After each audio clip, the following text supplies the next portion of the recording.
So yan, auto mode ISO without the filter.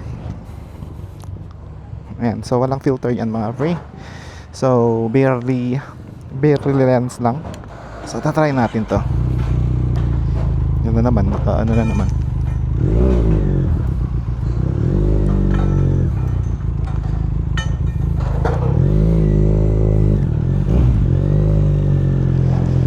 Yan, baka malaglag lang yung filter natin, no? So yan, anong oras na ba? Oo, di tama yung reel natin. Parang nasa alas 3:30 na yata, or 3:30 in the afternoon. So again, walang filter. Wala siyang filter yan. Tapos auto yung exposure. Yan, auto range. Naka-range siya. Automatic pero naka-range siya. So yun.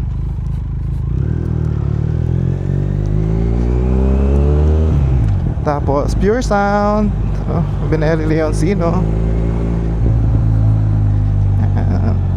At naka ano pala tayo, no?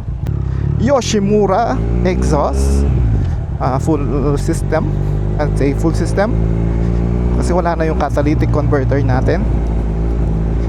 At ganito yung tunog niya. Hindi ko lang alam po sa mic kung ano yung gain nito or ano yung sound.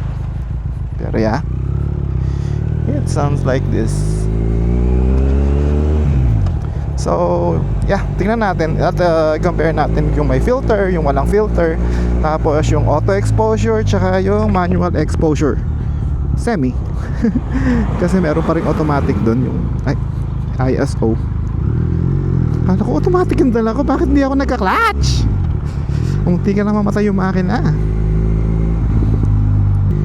Tapos yung angle ng camera natin, tingnan natin kung maayos to, no? Hindi ko rin alam kung maayos nga ba. Basta yan, tingnan na lang natin sa edit.